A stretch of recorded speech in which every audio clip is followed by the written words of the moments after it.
밭이 상징하는 거는요. 밭이 그러면 교회를 상징하느냐 세상을 상징하느냐는 말에서 교회를 상징한다고 해석하는 사람들이 많이 있습니다만은 그렇게 하면은 좋지 않을 것 같아요.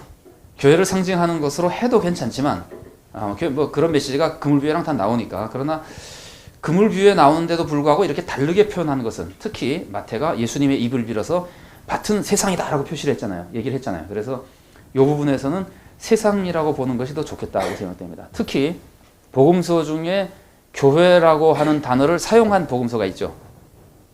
그게 어느 복음서입니까?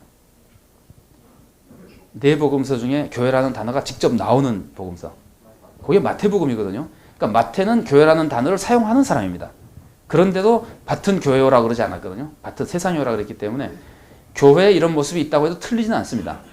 뭐 그물비유가 거의 비슷하게 그런 걸 가르쳐주기 때문에. 그러나 이 본문에서는 세상 쪽을 더 강조하는 것이 그물비유와 다른 점을 보여주면서 두 개가 더 보완해서 메시지가 풍성해지지 않겠느냐라고 생각할 수 있습니다. 그러니까 신자들이 교회 내에서 하는 문제를 넘어서서 신자들이 사회와의 관계에서 어떻게 하느냐 하는 문제를 보여준다고 볼 수 있고, 신자들이 사회를 정죄했을 때 사회를 정죄하고 나면은 씨를 뿌리기가 좋을까요? 일단 정죄하고 나면 씨를 뿌리기가 좀 어렵죠, 그죠? 저놈은 가라지다 그러고 나면은 거기 가서 복음 전하기가 좀 어렵잖아요. 저것도 알고 있을 수 있겠다고 해야지 복음 전할 가능성이 있잖아요. 근데 가라지 비유는 복음 전하는 것이 핵심 메시지는 아닙니다. 그냥 암시만 돼 있습니다. 처음에 뿌린다는 얘기가 나왔기 때문에. 그러나 그것을 전후 문맥과 비교해 볼 때 제자들의 사역은 뿌리는 사역인데, 정죄는 자기와 전혀 관계도 없는 건데 정죄부터 해놓고 보면, 특히 세상을 정죄해놓고 나면은 그 선교할 뭐가 많이 줄어들지 않겠어요? 아주 비본질적인 겁니다. 그러니까 이 본문은 세상에 대한 신자들의 자세에 대해서 이런 면이 있다고 하는 것을 가르쳐주는 것으로 보는 것이 우리들에게 유익한 메시지가 되리라고 생각됩니다. 본문 해석은, 그러니까 여기까지가 사실은 본문을 해석하기 전에 저자적 독자 입장에서 본문을 이해하려면 어떻게 이해해야 되느냐는 것들을 생각해 본 거거든요. 뭐 구조나 외부 지식이나 내부 지식이나 인물이나 이렇게. 근데 하다 보면은 메시지가 거의 다 이렇게 뭐랄까 정리가 되죠, 그죠? 그래서 제가 소개할 때는 그렇게 소개를 합니다. 본문을 해석할 때는 더 이상 아무것도 공부하지 않아도 본문만 읽으면 저절로 해석이 다 될 수 있을 정도로 이제 준비 과정이 끝나야지 된다고 생각합니다. 왜냐하면 그것이 저자적 독자가 알고 읽는 거기 때문에 그렇습니다. 그런 식으로. 그러니까 메시지를 뭐 많이 말씀드릴 필요는 없을 것 같습니다만은, 씨 뿌리는 자의 비유는 특징이 사람의 반응을 강조하는 거였다면은 땅을 강조하면서, 가라지 비유는 씨의 기원과 씨 자체에 대해서 이제 보여주고 있고, 씨 뿌리는 자의 비유에서는 열매 맺지 못하는 이유를 사람에게만 주로 많이 이제 설명해 줍니다. 근데 요거는 설명이 안 돼 있죠. 길가에 떨어진 걸 그냥 먹어버렸다. 그거는 그냥 마귀가 먹어버린 것 정도로만 설명이 되고, 그 다음에는 다른 것들은 뭐 유혹과 핍박과 무슨 뭐 이런 것들, 욕심과 이런 것들이 나오잖아요. 그러면은 그런 것들이 사람들을 계속해서 열매를 맺지 못하게 한다고 할 때, 이 가라지 비유는 그걸 좀 보충해 줘가지고, 그 진짜 배후에는 누가 있냐면 사탄이 있는 것이다. 그러니까 유혹이며 박해며 사실은 그 모든 것들이 그 배후에 사탄적인 역사가 있어서 이러는 것이다. 그래서 조금 더 영적인 전쟁으로서의 모습을 부각시켜 줘가지고, 그런 시험을 이겨내는 것이 자기가 뭐 열심히 결심하는 것으로 되는 것이 아니라 그 신적인 어떤 힘을 얻어야지만 그걸 이겨낼 수 있다는 이미지를 부각시켜 줍니다. 어떻게 보면은 영적인 무장이 필요하다 하는 것들을 1차적으로, 아니 그러니까 핵심은 아니지만 부각시켜주고, 그다음에 그 밭이 세상이라고 하는 것도 아까 제가 말씀드린 거에 덧붙여서 온 세상이 우리의 사역지라고 하는 거를 이미지를 주죠. 그래서 세상과 교회와의 관계에서 교회가 얼마나 세상을 향해서 사역해야 되냐는 거를 보여주고 있고, 그거는 나중에 다시 그물뷰에서 조금 더 이제 강하게 그 이미지가 나옵니다만은, 결실할 때 가라지가 보인다고 하는 거는요, 이런 이미지를 좀 준다고 생각할 수 있어요.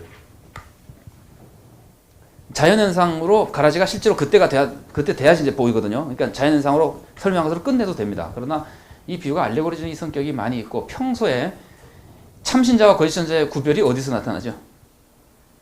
열매에서 나타나잖아요. 그러면 그런 내부 지식과 알레고리적인 모습을 합치면은 결국 우리가 가라지냐 아니냐 하는 것의 판정이 열매에서 결실에서 많이 나타난다고 하는 이미지를 주면서 우리들에게 그 결실의 중요성을 조금 더 부각시켜 줍니다. 그냥 종들이 놀라는 건 아까 말씀드린 대로 그 생각보다 너무 많았기 때문이라고 한다면은 우리가 참는다 그러지만 어떻게 참아야 하는 거를 이제 짐작할 수 있죠. 고린도전서나 에베소서 같은 데 보면 오래 참는다는 말이 있죠. 사랑은 오래 참는다. 오래 참는다는 말이 무슨 말이에요? 오래라고 하는 거는 시간이 길 때 오래 참는 거죠. 그죠? 그 다음에 참는 거는 횟수가 많을 때도 오래 참는 거가 될 수 있습니다. 그러나 사실은 바울 서신에서 말하는 오래 참는 것은 그런 것이 아니고 끝까지 참는 겁니다. 횟수가 뭐 20번, 30번 참았다는 것이 중요한 게 아니고 횟수로 뭐 10년, 20년 참았다는 것이 중요한 게 아니라 끝까지 참는 것을 얘기하는 건데 그런 그 우리가 신앙생활하면서 배운 이미지와 이것도 좀 비슷한 이미지를 준다고 볼 수 있습니다. 너무 막 놀랍게 불쾌하게 많을 때라도 참게 만들어준다는 것. 가라지를 뽑지 말라고 할 때 제자들에 대한 그 종들에 대한 주인의 묘사 속에서 왜 제자들이 뽑지 않아야 되는지에 대해서 우리가 짐작할 수 있는데요. 종들은 분리해서 뽑을 수 있는 능력이 없습니다. 첫 번째로 가르치는 것이. 그러면 이게 현세에 적용이 쉽게 되죠. 우리가 현세에서 정죄하려고 그러지만 누가 그 자기가 판단한 것이 정확하다고 자신 있게 얘기할 수 있는 사람이 있겠어요? 이건 틀림없다. 저놈은 정말 나쁜 짓을 한 사람이 틀림없다. 아니면 뭐 손에 장을 지진다. 그래 놓고도 장 지질 일이 많이 생기죠. 그죠? 틀림없이 이 사람이 나쁜 사람이라고 욕을 하고 나서 얼마 지나고 나서 실수했다는 걸 느끼는 게 우리가 자주 있잖아요. 그러니까 우리가 판단을 그렇게 잘 못하고 있는데 더군다나 하나님이 보시는 판단 기준이랑 우리의 판단 기준이랑 다른 상태에서 외모만 보고 판단하고 상황만 보고 판단하는 것 중에서 우리가 그 수많이 그 진짜로 구별할 수 못한다는 거죠. 실질적으로. 여기서는 지금 뭐 뽑다 같이 뽑히기도 하고 구별을 못하게 하겠습니다만 이게 상징적인 의미로서 현재 우리들에게 판단 능력이 없다고 하는 거에 대해서 정확한 판단 능력이 없다고 하는 것을 한 가지로 볼 수 있고요. 그 다음엔 아까 말씀드린 대로 시기가 굉장히 중요합니다. 그래서 이 독자가 여기까지 알고 있었을지는 모르겠습니다만 베드로 후서에서 얘기하는 걸 보면은 베드로 후서에서 재림이 늦어지는 것을 설명할 때 이렇게 얘기하잖아요. 재림이 자꾸 늦어지는 것은 주께서 길이 참으시는 것은 뭐 때문에요? 한 사람이라도 더 회개해서 구원받기 위한 것이다. 이런 것이 교회에 많이 있었던 교훈이라면은 지금이 시기가 아니라고 하는 것은 독자들이 금방 짐작할 수 있습니다. 지금 시기가 아니라고 하는 것은 참고 있는 동안에 하나님께서는 더 구원자를 늘려줄 것이다. 그래서 아까 제가 말씀드린 대로 가라지가 알곡이 될 수 있는 것이다. 저는 이 사건을 볼 때 생각나는 사람이 사도 바울인데요. 사도 바울이 막 설치면서 사람들 잡아가고 그럴 때 누가 사도 바울만 죽이면 하나님 나라가 정말 융성할 것이다 해서 죽여버리면 곤란했겠죠. 그죠? 그런 것들을 우리가 보면은 우리가 심판하지 그때는 사도 바울이 확실히 나쁜 사람이죠.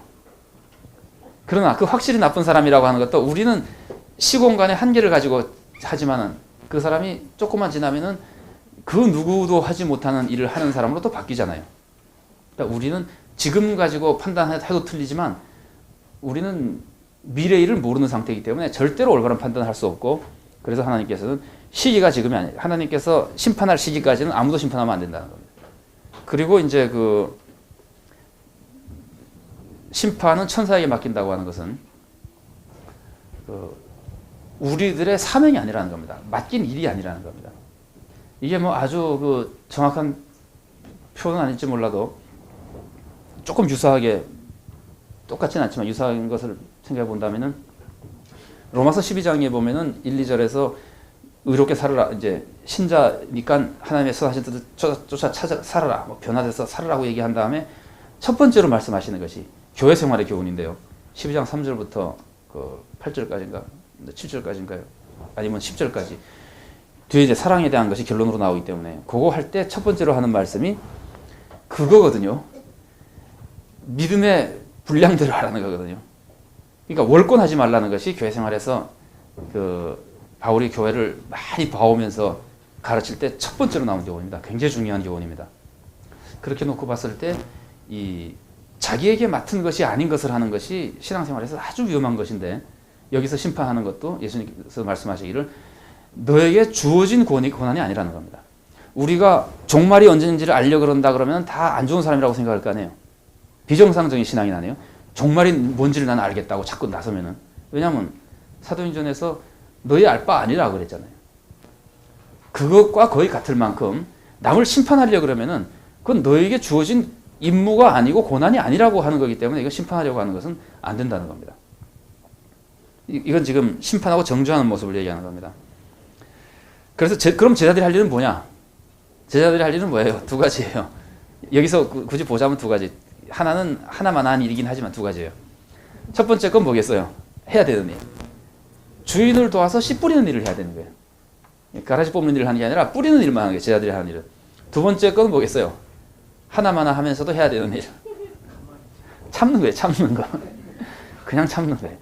그거 굉장히 중요한 할 일입니다. 참는 것가 굉장히 어렵죠. 네, 굉장히 어렵죠.